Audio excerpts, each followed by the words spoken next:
प्रिय विद्यार्थियों, कैसे हैं आप लोग। आज के वीडियो में हम class 12 English chapter 1 my mother eight 66 जो चैप्टर हमारा है, इस चैप्टर का जितने भी इंपॉर्टेंट स्टेंजा है उन सभी को सॉल्व करेंगे। तो आज के लिए मोस्ट इंपॉर्टेंट है, अगर आप वीडियो पर तो वीडियो को लाइक कर दीजिए, चैनल पर नहीं सब्सक्राइब कर दीजिए, बेल आइकन को प्रेस कर दीजिए, क्योंकि बोर्ड एग्जाम के हर सब्जेक्ट का हर इंपॉर्टेंट टॉपिक का वीडियो आपको इस चैनल डेली मिलता रहेगा।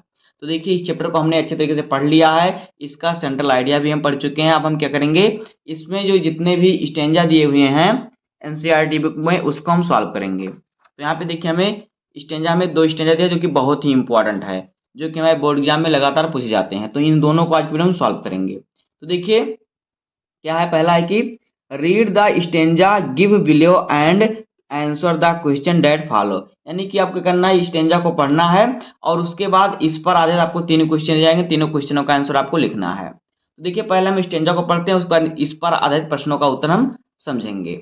तो देखिए स्टेंजा हमारा क्या है, स्टेंजा यानी कि पैराग्राफ से कह सकते हैं। देखिए क्या है, driving from my parents home to Cochin last Friday morning. यानी कि पिछले शुक्रवार की सुबह जब मैं अपने माता पिता के घर से कोचीन जा रही थी, यानी कोचीन जो कोचीन एयरपोर्ट था वहां पे जो है लेकर जा रही थी। आई saw my mother B side मी। मैंने अपनी माँ को अपने पास देखा, बी साइड ने बगल में देखा। डॉज क्या होता है, झपकी, वह क्या झपकियां ले रही थी। ओपन माउथड यानी कि अपने मुंह को खोल, इनके उनका मुंह जो था खुला हुआ था। Her face ashen like that of a corpse and realised with pain. उनका चेहरा उस तरह फीका था जैसे कि किसी मृतक का शरीर होता है, और मुझे दर्द के साथ यह एहसास हुआ। आगे देखिए क्या है, that she was as old as she looked but soon put that thought away. कि वह उतनी ही बूढ़ी हो चुकी थी जितने वह दिखती थी। उतनी देखिए क्या है, she was as old as she looked, यानी वो जितनी दिखती थी उतनी बूढ़ी हो चुकी थी। But soon put that thought away, लेकिन मैंने जल्द ही उस विचार को दूर कर दिया। इतना ये हमारा स्टेंजा है। देखिए, इस पर हमें 3 क्वेश्चन दिए, हम तीनों क्वेश्चनों का आंसर सबसे सरल तरीके से समझेंगे और इसका जो हमारा है इसका अर्थ भी समझेंगे, यानी हिंदी इंग्लिश दोनों में हम समझेंगे इन क्वेश्चनों का आंसर। तो देखिए पहला क्वेश्चन हमारा क्या है, कह रहा है कि where was the poet driving to, यानी कि कवित्री कार में कहाँ जा रही थी। हु वाज सिटिंग बिसाइड, उनके बगल में या उनके समीप कौन बैठा था। तो ये हमारा क्वेश्चन है। तो देखिए इसका आंसर आपको इसमें से ढूंढ कर लिखना है। आप चाहे तो यहाँ पे देखिए, आप चाहे तो यहाँ पे यहाँ से लेके यहाँ तक आप लिख सकते हैं कि driving from my parents home to Cochin last Friday morning I saw my mother B side में। अगर आपको इसका आंसर ना मालूम हो, अगर ऐसी बोर्ड एग्जाम में आपको कोई ऐसी दिक्कत आ जाए, मान लीजिए कि आपको इसका आंसर नहीं आ रहा है, तो आप इतना लिख दीजिएगा, आपको पूरा नंबर मिल जाएगा। और आप अगर सही तरीके से लिखना चाहेंगे तो देखिए आपको कैसे लिखना होगा। तब आपको इस क्वेश्चन का आंसर देखिए कैसे लिखना होगा। यहाँ पे देखिए क्वेश्चन हमारा क्या था कि where was the poet driving to who was sitting beside her, यानी कि जो कवित्री है वो कहाँ जा रही थी और उनके बगल में कौन बैठा था। तो देखिए इसका आपको उत्तर लिखना है कि the poet was driving to Cochin from her parents home, यानी कि कवित्री अपने माता पिता के घर से कोचिन जा रही थी। कोचिन यानी कोचिन एयरपोर्ट था, वहां जा रही थी। Her mother was sitting beside her, उनकी माता उनके पास या उनके बगल में बैठी हुई थी। इतना आपको इस क्वेश्चन का आंसर लिख देना है। बहुत ही सरल शब्दों का हमने प्रयोग किया है। उसके बाद देखिए अगला क्वेश्चन हमारा क्या है, क्वेश्चन नंबर दूसरा। तो दूसरा क्वेश्चन हमारा है कि यहाँ पे देखिए दूसरा क्वेश्चन हमारा है what did the poet notice about her mother, यानी कि कवित्री ने अपनी माँ के बारे में क्या ध्यान दिया।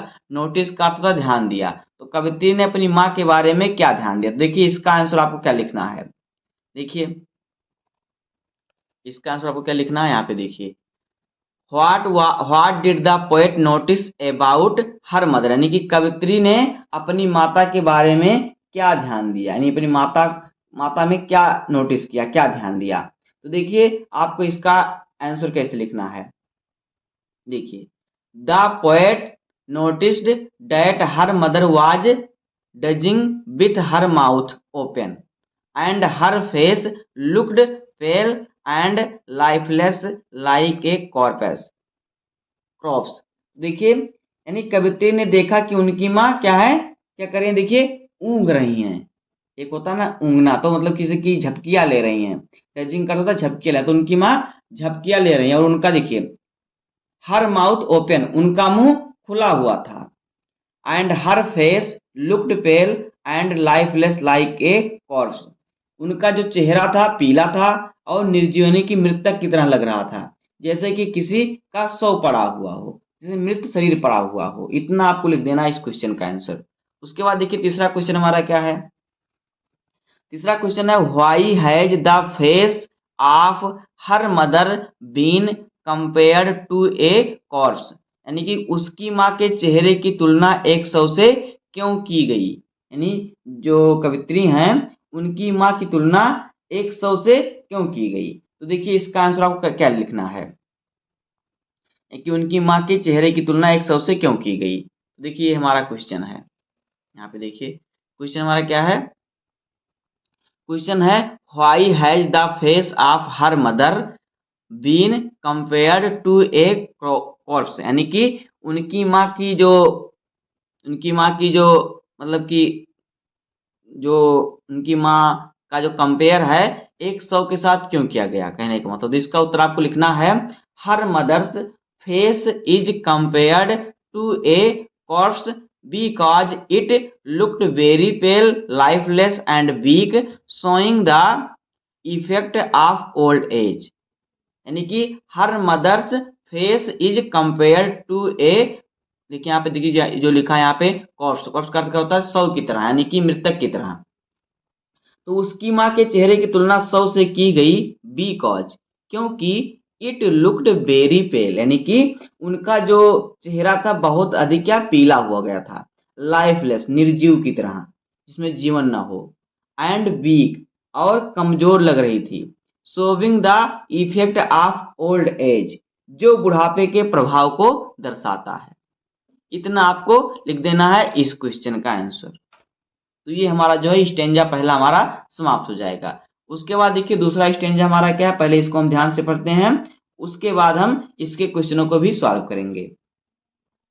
तो देखिए स्टेंजा हमारा क्या है दूसरा, यहाँ पे देखिए जो हमारा दूसरा स्टेंजा है क्या है, इसमें देखिए पहले हम पढ़ते हैं क्या, but after the airports security check standing a few yards away I looked again at her wan pale, यानी कि लेकिन हवाई अड्डे की सुरक्षा जांच के बाद, सिक्योरिटी यानी कि जब हवाई अड्डे पे देखिए जब आप प्रवेश करेंगे तो आपकी चेकिंग होगी, तो जब वो जांच हुआ, जांच के बाद देखिए जब जो लेखिका थी कवित्री थी कुछ दूरी जाके क्या हुई, खड़ी हुई, standing a few yards away, यानी कि कुछ दूरी पर खड़े होकर, आई लुक्ड अगेन एट हर, मैंने क्या किया, मैंने फिर उनकी ओर देखा, वन पेल, यानी कि मैंने फिर उनकी ओर देखा, वह कमजोर और पीली थी, वह कमजोर और पीली थी, as a late winter's moon and felt that old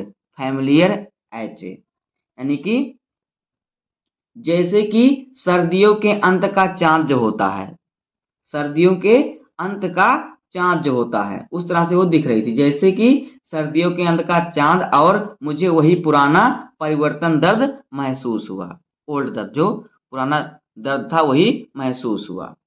आगे देखिए माई चाइल्डहुड फियर, यानी कि जो मेरे बचपन का डर था, but all I sad was, लेकिन मैंने सिर्फ इतना कहा, सी यू सून, जल्द मिलेंगे अम्मा, अम्मा का अर्थ आप अम्मा भी लिख सकते हैं, माँ भी लिख सकते हैं, कोई दिक्कत नहीं है।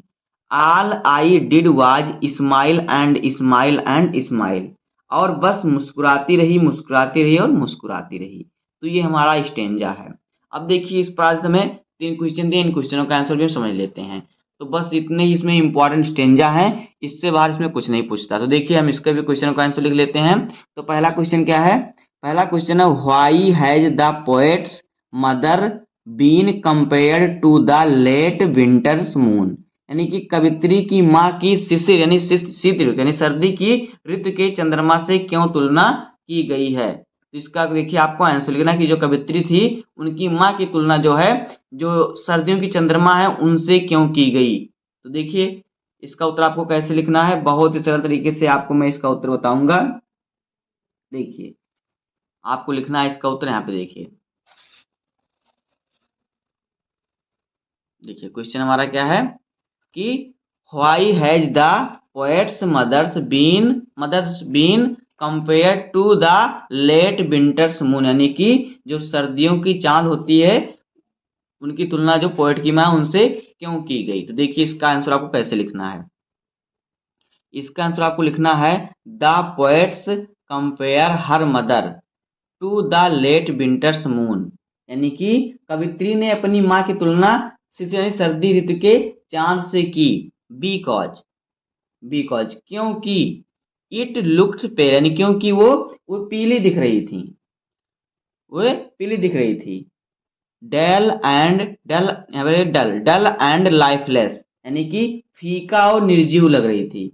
Just like her mother's face which show the weakness and effect of old age, ठीक उसी तरह उनकी मां का चेहरा भी बुढ़ापे के कारण कमजोर और क्या है, देखिए कमजोर और क्या निस्तेज दिखाई दे रहा था, यानी कि देखिए वीक यानी कमजोर दिखाई दे रहा था।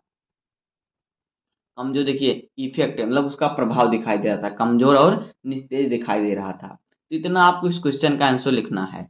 उसके बाद देखिए दूसरा क्वेश्चन हमारा क्या है, देखिए दूसरा क्वेश्चन है what does that old familiar ache a refer to, यानी कि इसका कहने का मतलब कि द किस चीज की ओर संकेत करता, द ओल्ड फैमिलियर जो एच है ये किस चीज की ओर संकेत करता है। तो देखिए इसका आंसर आपको कैसे लिखना है। इसका आंसर देखिए आपको कैसे लिखना है, बहुत ही सरल तरीके से मैं आपको इसका आंसर लिखने के लिए बताऊंगा। जो है दूसरा कि what does that old familiar ache a refer to, यानी कि that old familiar ache a किस चीज की ओर संकेत करता है, ये जो है ये किस चीज की ओर संकेत करता है। तो देखिए इसका आपको आंसर क्या लिखना है, यहाँ पे देखिए इसका आंसर आपको लिखना है, देखिए इसका आंसर यहाँ पे आपको लिखना है कि that old familiar ache a refer to the poet's deep emotional pain and fear of losing her mother which she has felt since childhood. इतना आपको इस क्वेश्चन का आंसर लिखना है। तो आइए हम इसके अर्थ को भी समझ लेते हैं कि that old familiar ache a refer to the poet's deep emotional pain, यानी कि यह पुराना परिचित दर्द कवित्री के उस गहरे भावनात्मक दुख और डर को दर्शाता है। दुख और डर को देखिए पेन एंड फियर यानी दुख और दर्द को दर्शाता है। ऑफ लूजिंग हर मदर, यानी कि उसे अपनी माँ को खो देने के विचार से जो डर उसे महसूस होता है उस डर को दर्शाता है। Which she has felt since childhood, यानी कि जो उनके बचपन का डर था, जो उन्हें देखिए बचपन से ही महसूस होता था कि माँ को खो देने का डर। तो इतना आपको इस क्वेश्चन का आंसर लिखना है। उसके बाद देखिए अगला क्वेश्चन हमारा क्या है, देखिए अगला क्वेश्चन क्या हमारा है, लास्ट क्वेश्चन इसमें है तीसरा क्वेश्चन। तीसरा क्वेश्चन है कि what is the poet's childhood fear, यानी कि कवित्री का बचपन का डर क्या है। तो देखिए इसका उत्तर आपको कैसे लिखना है। इसका उत्तर जो हमारा है हो जाएगा, देखिए क्या है, what is the poet's childhood fears, यानी कि कवित्री के बचपन का डर क्या है। तो देखिए इसका उत्तर लिखना है the poet's childhood fear is the fear of separation from her mother और लूजिंग हर मदर समबडी। इतना आपको देखिए इसका आंसर लिखना है। तो देखिए इसके अर्थ को भी हम समझ लेते हैं, इसका अर्थ क्या हो जाएगा। The poet's childhood fear is the fear of separation from her mother और लूजिंग हर मदर समबडी, यानी कि कवित्री का बचपन का डर अपनी माँ से बिछड़ने या उन्हें खो देने का डर था। जो कवित्री के देखिए चाइल्डहुड का तो बचपन, फिर का और दर्द डर। तो कवित्री का जो बचपन का डर था अपनी माँ को खो देने या उनसे बिछड़ जाने का डर था। लूजिंग का था खो जाना। तो इतना आपको इस चैप्टर से याद कर लेना। यही 2 स्टैंजा इंपॉर्टेंट है इस चैप्टर से, बस इतना ही है। यहीं से आपके ओडिया में आएंगे क्वेश्चन बस। आज की वीडियो में इतना ही। उम्मीद करता हूँ आपको वीडियो पसंद आया होगा। अगर आपको वीडियो पसंद आए तो वीडियो को लाइक कर दीजिए और चैनल पर नए हैं तो सब्सक्राइब कर दीजिए, बेल आइकन को प्रेस कर दीजिए, क्योंकि बोर्ड एग्जाम के हर सब्जेक्ट का हर इंपॉर्टेंट टॉपिक का वीडियो आपको इसी डेली मिलता रहेगा। तो मिलते हैं किसी नेक्स्ट वीडियो में, तब तक के लिए धन्यवाद। जय